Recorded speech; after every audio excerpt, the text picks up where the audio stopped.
How to transfer money internationally with RBC Royal Bank. Hello everyone, I am Vishaka and welcome to our channel.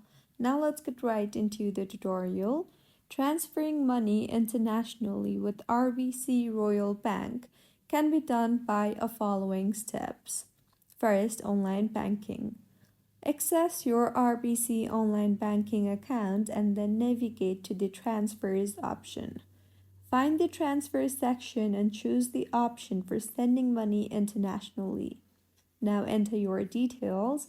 Input the recipient's information, including their name, bank details, and the amount you wish to send. Further, review and confirm. Check all the information that you just entered and confirm the transfer. You can also transfer money in branch transfer. So go ahead and visit a branch nearest to your place. Speak to an advisor and request assistance with an international money transfer. Further, provide information.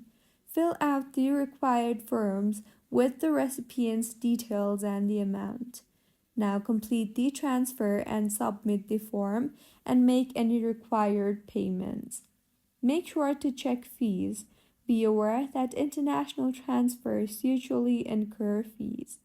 Check RBC's fee schedule for specifics. Also, review exchange rates. Make sure to check the exchange rates offered by RBC as they can affect the total amount received by the recipient. So, this is how you can transfer money internationally with RBC Royal Bank. If you find this tutorial helpful, please like the video and do subscribe to our channel for more contents like this. Thank you for staying with us until the end.